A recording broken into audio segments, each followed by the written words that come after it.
Local control ही करना है तो सर्जरी रहने देते हैं, हम रेडिएशन ही करा लेते हैं, एटलीस्ट रेडिएशन में पेन तो नहीं होता, तो सर्जरी की क्या जरूरत है?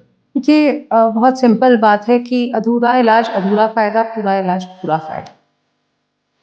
तो बहुत डरे हुए होते हैं कि यार रेडिएशन करने जाएंगे, पता नहीं क्या होगा, कौन सी हमें बॉडी में रेज डाल दी जाएंगी, क्या हमारे अंदर हम एकदम रेडियो एक्टिव तो नहीं हो जाएंगे? तो मैं यहाँ ये क्लैरिफाई करना चाहूंगी कि रेडिएशन मिलने के बाद आप कहीं से भी रेडियो एक्टिव नहीं होते। अक्सर पेशेंट जब मेरे पास कीमोथेरेपी कंप्लीट करके आते हैं तो मैं उनको एक स्टेटमेंट देती हूँ कि मेरे को आपका जो difficult part of treatment journey था वो कंप्लीट हो गया।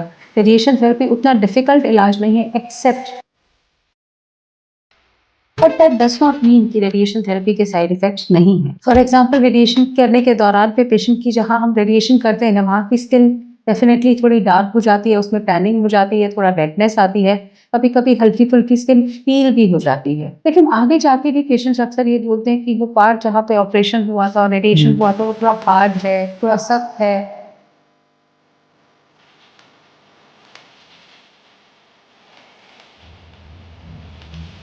अगर तो लेडी ऑलरेडी प्रेग्नेंट है तो उसमें क्या प्रिकॉशंस लेने होते हैं अगर उन्हें कैंसर हो जाए and that lady is pregnant? अगर कोई लेडी प्रेग्नेंट है तो प्रेगनेंसी के दौरान उसको रेडिएशन थेरेपी नहीं दी जाती। रेडिएशन में one size fits all approach है जो सभी को एक ही तरीके की रेडिएशन देके we can club them together. अक्सर लोग आके ये कहते हैं कि आपने कुछ किया भी, एक्चुअली फीचर्स। हमारे ब्रेस्ट कैंसर से रिलेटेड पॉडकास्ट में हमने पहले 2 भागों में वो बहुत सारे साधारण सवालों को एड्रेस किया जो मरीजों के मन में आते हैं, पर फिर मैंने सोचा कि यार सारे सवालों के जवाब मैं क्यों दूं, मुझे ऐसा लगता है कि मैं ही वाइवा में बैठा हूं। तो आज मैंने रोल्स को रिवर्स कर दिया है। तो आज doctor Vinita Goyal ma'am, who is the chief of radiation oncology at Fortis Shalimar Bagh, आज मैंने इनको इनके कॉलेज के टाइम पे स्टूडेंट वाली हैट पहना दी है और आज सारे सवाल मैं पूछूंगा। आप लोगों का एडवोकेट आज मैं हूं और आज मैम को हमने बैठा दिया है केबीसी जैसी हॉट सीट पर, तो आज रेडिएशन से रिलेटेड सवाल मेरे जरिए मैम आंसर करेंगी। First of all welcome ma'am, and I think आप जब हमारे पेशेंट से मिलती हैं तो जिस तरीके से हम कीमोथेरेपी से रिलेटेड बहुत सारे सवालों को फेस करते हैं, हमें लगता है कि अब तो रेडिएशन एक इजी वाला पार्ट है, ये तो मरीज आसानी से झेल ही जाएंगे, लेकिन उसके बाद मरीजों के दिमाग में इतने सारे सवाल होते हैं कि जब मैं मैम से पूछता हूं तो मुझे भी कई बार वो सवाल हैरान कर देते हैं। तो टेल मी कि जब पेशेंट्स आपके पास आते हैं कीमो खत्म होने के बाद, सर्जरी खत्म होने के बाद, तो उनके मन में एक सवाल ये होता होगा कि एक ट्रीटमेंट फटीग, इतने लंबे समय से हमने कीमो कराई, सर्जरी कराई, तो अब रेडिएशन क्यों लेना है? डू यू फील दैट कि वो सवाल अक्सर आते हैं? वो सवाल बहुत कॉमन है और वो सवाल लाजमी भी है, वो सवाल सही भी है। वो थक चुके होते हैं सर्जरी, कीमोथेरेपी, इतनी भागा दौड़ी करके, और अब एक नया ट्रीटमेंट के बारे में उनको फिर से एक जर्नी शुरू करनी पड़ती है। तो अक्सर ये सवाल पूछा जाता है कि अब ब्रेस्ट कैंसर सपोज किसी ने रिमूव करवा दिया या रिमूव नहीं भी करवाया, तो ट्यूमर रिमूव करवा दिया, ब्रेस्ट कंजर्व कर लिया, तो जब सर्जरी हो गई, मार्जिन भी क्लियर है उसमें, या सपोज कुछ कीमोथेरेपी टारगेटेड थेरेपी पहले होने के बाद कीमोथेरेपी और टारगेटेड थेरेपी से ट्यूमर कंप्लीटली पिघल चुका है, जिसको बोलते हैं हम लोग अपनी लैंग्वेज में पैथोलॉजिकल कंप्लीट रिस्पांस या पैथ सीआर आ चुका है, तो अब रेडिएशन थेरेपी की क्या आवश्यकता है? ये एक सवाल है जो अक्सर लोगों के चेहरे पे लिखा होता है जब वो हमारे पास फर्स्ट कंसल्टेशन के लिए आते हैं। तो आई थिंक यहीं से शुरुआत करते हैं डॉक्टर सोहेल। तो हमें ये समझना है कि ब्रेस्ट कैंसर के इलाज में रेडिएशन थेरेपी एक ऑलमोस्ट एसेंशियल ट्रीटमेंट है। अगर किसी का ब्रेस्ट कंजर्व हुआ है, ब्रेस्ट को बचा के ऑपरेशन किया गया है, सिर्फ ट्यूमर को निकाला गया है, तो 100% सभी मरीजों को इररिस्पेक्टिव ऑफ रिपोर्ट, कि उनकी रिपोर्ट में कितना कैंसर का प्रमाण है, उसके इररिस्पेक्टिव सभी को रेडिएशन लेनी पड़ेगी। अगर सपोज किसी का ब्रेस्ट को रिमूव कर दिया गया है, मेस्टेक्टमी किया गया है ब्रेस्ट को, तो भी अगर वो ट्यूमर साइज में बड़ा था 5 सेंटीमीटर से, या वो लिम्फ नोड्स तक जा चुका था बगल की, तो irrespective of chemotherapy, surgery, radiation therapy लेनी ही पड़ेगी। अब लेनी ही पड़ेगी का क्या मतलब है? हम लोग जो भी ट्रीटमेंट सजेस्ट करते हैं उसके पीछे एक साइंटिफिक रैशनल और मेडिकल बैकग्राउंड होता है, जिसको हम क्लिनिकल ट्रायल्स कहते हैं। सो क्लिनिकल ट्रायल्स ने ये शो किया है कि ये मरीज जब ब्रेस्ट कंजर्वेशन या मेस्टेक्टमी के बाद रेडिएशन थेरेपी ले लेते हैं तो इससे इनका लोकल कंट्रोल रेट इंप्रूव होता है। बीमारी के जहां ब्रेस्ट में, बगल में, गर्दन में यानी कि संभावना कम हो जाती है और इन पेशेंट्स का survival, longevity of life improve हो जाती है। So it's a very impactful treatment। बहुत इंपॉर्टेंट एक बात के बीच में डिस्टिंक्शन क्रिएट किया है कि लोको रीजनल कंट्रोल। आप जब कीमोथेरेपी देते हैं वो पूरी बॉडी में जाती है ब्लड के जरिए, लेकिन बीमारी जहां से शुरू हुई थी वहीं पर उसके वापस आने के मैक्सिमम चांसेस हैं, और इसलिए वहां पर रेडिएशन देकर अपने गेन्स को कंसोलिडेट करना बहुत जरूरी है कि उसकी जड़ वहां पर थी तो उसको वहां पे खत्म करना जरूरी है। सो एसेंशियली मैम ने ये बात कही कि पार्शियल सर्जरी अगर कराई है, सिर्फ ट्यूमर निकाला है, तो रेडिएशन कंपलसरी है। ट्यूमर 5 सेंटीमीटर से यदि बड़ा था, देन रिगार्डलेस के रिस्पॉन्स कितना ही अच्छा क्यों ना आया हो, रेडिएशन कंपलसरी है। फुल ब्रेस्ट रिमूवल भी यदि करा लिया लेकिन आपके लिम्फ नोड्स तक डिजीज पहले जा चुकी थी कीमो से पहले, भले ही बाद में मर गई, लेकिन अगर वो वहां तक पहुंचने का उसको मौका मिल गया था, यानी एक पायदान ऊपर चढ़ गई थी सीढ़ी पर, तो रेडिएशन जरूरी है। Because loco regional control is the buzzword and radiation helps to control the disease coming back in the local parts. Ma'am ये बताइए कि जब रेडिएशन आपने कह दिया कि अब करानी है, तो क्या हर व्यक्ति की रेडिएशन किसी दूसरे से अलग होती है? जैसे हम कहते हैं जी आपको ये कीमो लगेगी या ये दवाई चढ़ेगी या ये हार्मोन की टैबलेट दी जाएगी, या फिर रेडिएशन में one size fits all approach है जो सभी को एक ही तरीके की रेडिएशन देके we can club them together, क्या ऐसा होता है? आजकल के टाइम में बहुत इंडिविजुअलाइजेशन ऑफ ट्रीटमेंट आ गया है। ट्रीटमेंट जो है हर पेशेंट की एज और उसके ट्यूमर टाइप और उसकी टाइप ऑफ सर्जरी, इन सब चीज़ों के बेसिस पे उसको इंडिविजुअलाइज किया जाता है।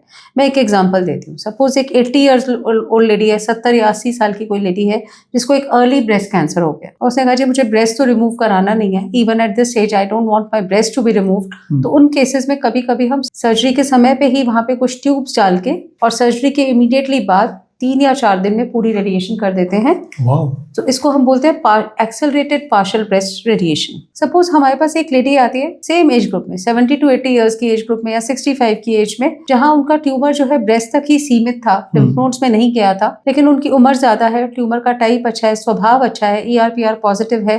तो कभी कभी इन पेशेंट्स में हम सिर्फ 5 डेज में घर से बुला के भी रेडिएशन कर देते हैं। मतलब अगर इंट्रा ऑप का नहीं हुआ तो पोस्ट ऑपरेटिव भी 5 डेज में वो रेडिएशन की जा सकती है। कुछ पेशेंट्स ऐसे होते हैं जहां ब्रेस्ट कंजर्व की गई है, तो वहां पे अक्सर रेडिएशन लगभग 4 हफ्ते तक चलती है। यहाँ मैं एक क्लैरिफिकेशन भी देना चाहूंगी कि पहले के टाइम में, आज से 5 साल पहले, यही 4 हफ्ते वाली रेडिएशन सभी पेशेंट्स को हम 6.5 हफ्ते में देते थे, जो अब 4 हफ्ते में देते हैं। तो कभी कभी वो किसी पुराने मरीज से सुन के आ जाते हैं कि भाई मेरी 6.5 हफ्ते में हुई थी तो आप उनकी 6.5 हफ्ते, मेरी 4 हफ्ते क्यों?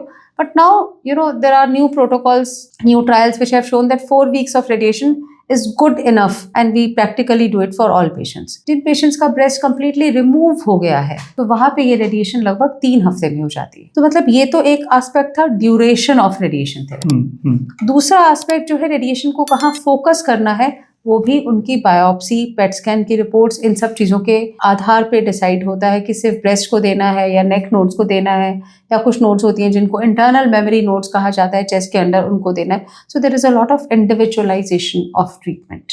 सो मैम आपसे बात करते हुए मुझे बहुत फ्यूचरिस्टिक सा लग रहा था कि आपने बताया कि हम ऑपरेशन के दौरान ही नीडल्स डाल के उनको रख देते हैं, that enables you to give radiation in a shorter manner. तो मैं ये सोच रहा था कि कल के किसी मरीज के दिमाग में ये भी आ सकता है कि अगर लोकल कंट्रोल ही करना है तो सर्जरी रहने देते हैं, हम रेडिएशन ही करा लेते हैं, एटलीस्ट रेडिएशन में पेन तो नहीं होता, तो सर्जरी की क्या जरूरत है?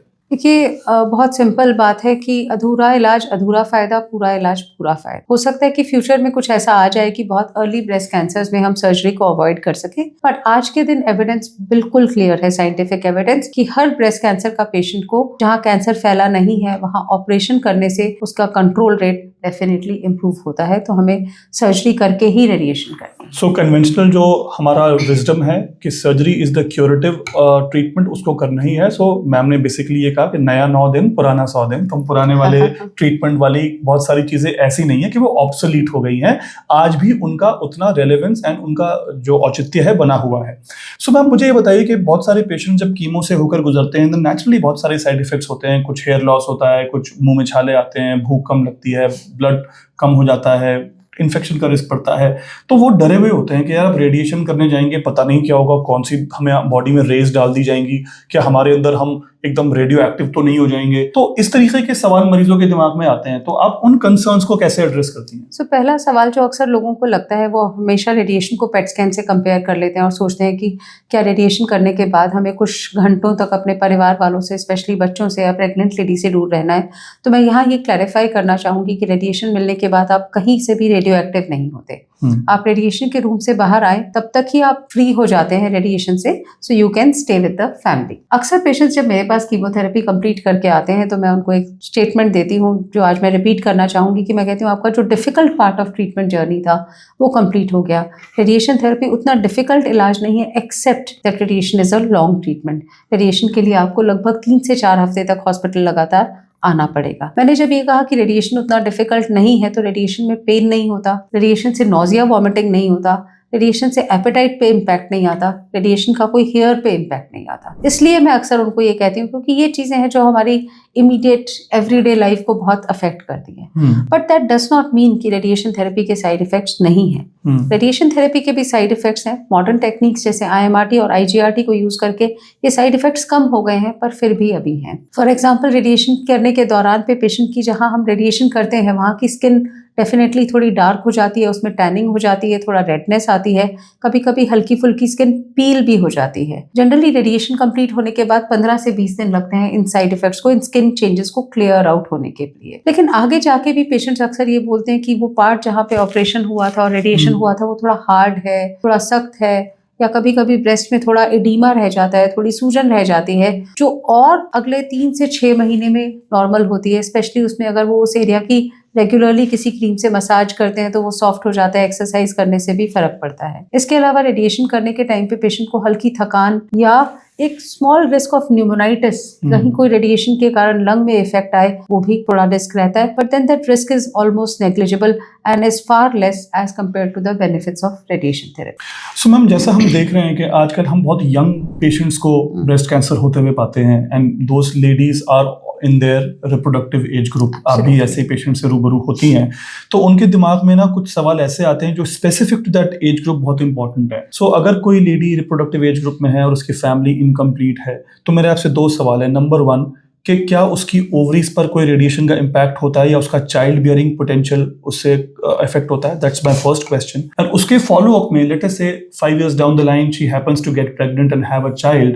Then will she be able to breast feed from the breast which was affected and which has undergone radiation? So ये 2 सवाल। Okay, so very valid questions. पहली बात ये कि अगर हम ब्रेस्ट या चेस्ट वॉल को रेडिएशन दे रहे हैं तो उसका 0 इम्पैक्ट आता है फर्टिलिटी के ऊपर। सो यहाँ तो आप रेस्ट अश्योर कर सकते हैं। I know of so many patients who have completed their family had childbearing after cancer.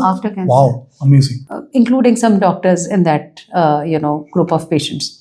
Second, generally मैं जब उनसे ब्रेस्ट फीडिंग के बारे में एक जानकारी लेना चाहती हूँ तो जनरली उस ब्रेस्ट से वो बहुत अच्छे से फीड नहीं कर पाते, क्योंकि वहाँ के जो डक्ट्स होते हैं, जहाँ की लाइनिंग होती है ब्रेस्ट की, वो श्रिंक हो जाती है, फाइब्रोज हो जाती है, पर दूसरी तरफ की ब्रेस्ट से वो ब्रेस्ट फीडिंग कर पाते हैं। अगेन, इसमें आगे बढ़ता हुआ सवाल, आपने एक हाई रिस्क पॉपुलेशन को ट्रीट किया है। मैंने पर्सनली आपको देखा है कि आपने ऐसे पेशेंट्स को ट्रीट किया है।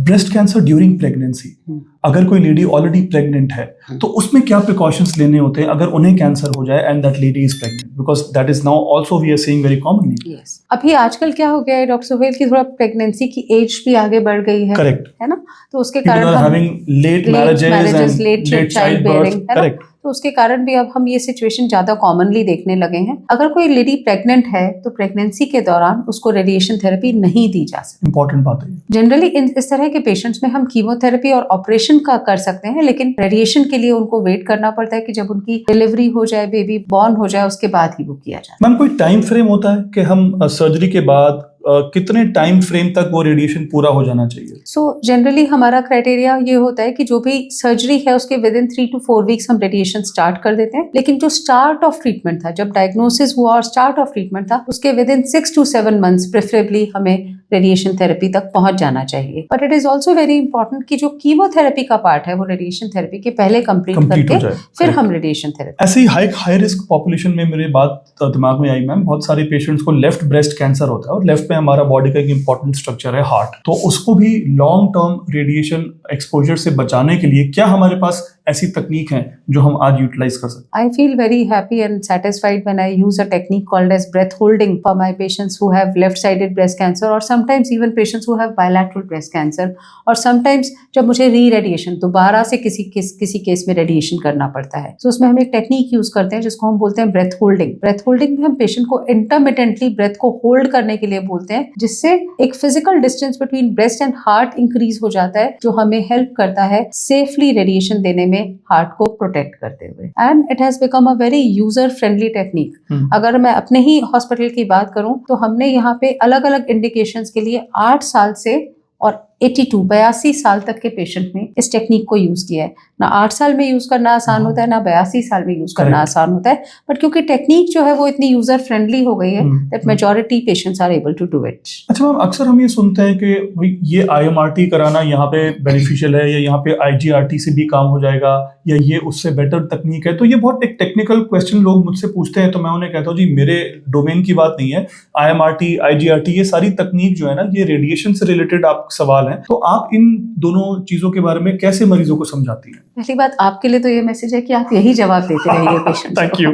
आप यहीं तक रुक जाएं तो मुझे लगता है ठीक है, लेकिन IMRT का बेसिकली मतलब होता है doctor Sohail intensity modulation. Radiation की इंटेंसिटी को इस तरह से मॉड्यूलेट करना, मॉडिफाई करना कि जो अफेक्टेड पार्ट है वो वहीं रहे और नॉर्मल पार्ट जैसे लंग्स, हार्ट, ईसोफेगस इन सब पे ना जाए। इसको IMRT कहते हैं। सो ये तो ऑलमोस्ट एसेंशियल हो गया है। IMRT ideally should be accompanied with IGRT also, image guidance also, जिसमें हम लीनियर एक्सेलरेटर पे ट्रीटमेंट करने के पहले एक CT स्कैन लेते हैं, क्विक शॉर्ट CT स्कैन लेके पेशेंट की पोजीशन को वेरीफाई करके फिर ट्रीटमेंट करते हैं, उसको IGRT कहते हैं। अच्छा मैम, अक्सर जो पेशेंट्स रेडिएशन के बारे में ज़्यादा नहीं जानते हैं, उनका लगता है कि उनकी बॉडी में कुछ, जब मैंने कहता हूँ कि भाई हम आपकी बॉडी में रेज डालेंगे, तो उनके दिमाग में ऐसा आता है कि हमारी बॉडी में कुछ नीडल्स की तरह अंदर जाएगा। तो ये बताना भी ज़रूरी है कि एग्जैक्टली रेडिएशन होता क्या है, कैसे जनरेट होती हैं ये waves, and how do they help to kill the cancer cells. जैसे कि हम कभी कभी बीमार हो जाते हैं तो हम अपना एक्सरे करवाने के लिए जाते हैं, बिल्कुल, तो वही एक्सरेज को हायर एनर्जी में कॉलिमेट यानी कि फोकस करके, जहाँ ट्यूमर से प्रभावित एरिया है उसको फोकस किया जाता है, और रेडिएशन वहां जाके कोई ऐसी नीडल्स नहीं होती, इनविजिबल रेज होती हैं जो आपकी बॉडी में वहां एंटर करती हैं, कॉलिमेटेड, फोकस्ड, और वहां पे जो भी कैंसर सेल्स होते हैं उनके DNA को डैमेज कर देती हैं ताकि वो मल्टीप्लाई ना करें। तो अगर आपका रेडिएशन चल रहा है तो आपको कुछ दिखेगा नहीं जब आप ले रहे होंगे radiation. These are invisible rays. एक छोटा सा एग्जाम्पल है कि जैसे सपोज हम एक्सरे करने जाते हैं तो हमें कुछ फील थोड़ी होता है, बिल्कुल, जब एक्सरे हो जाता है टेक्नीशियन कहता है हो गया तो हम हट जाते हैं। वैसे ही रेडिएशन में इनविजिबल रेज है, तो आपको ना कुछ पेन होगा, ना कुछ गर्म ठंडा लगेगा, ना ही आप कुछ विजुअलाइज करेंगे उस टाइम। सो एक तरीके से ये कहना सही होगा कि आपको जो डर लगता है, और जब इवेंचुअली अब जब पहली रेडिएशन के फ्रैक्शन के बाद बाहर आके खड़े होते हो, आपको लगता है तो नॉन इवेंट था, मैं ऐसे ही डर रहा था। करेक्ट। अक्सर लोग आके ये कहते हैं कि आपने कुछ किया भी, did you actually treat us? So that is the question. मतलब कोई आवाज नहीं आती, जैसे MRI की मशीन में ठक ठक ठक करके आवाज आती है, कोई ऐसी आवाज नहीं होती, कोई बॉडी के अंदर कुछ ठंडा गर्म नहीं लगता, and you just lie down on that machine and within a 2 to 3 minutes time you are outside that room. I think you have asked very pertinent questions, और मुझे लगता है कि काफी लोगों का इसमें जो फियर है रेडिएशन से रिलेटेड वो हम लोग काफी इसको क्लियर कर पाए। बिल्कुल। So if you have more questions regarding radiation therapy and the aspects surrounding it, then please post them in the comment section, और मैं मैम को फिर से हॉट सीट पे बिठाऊंगा। Thank you.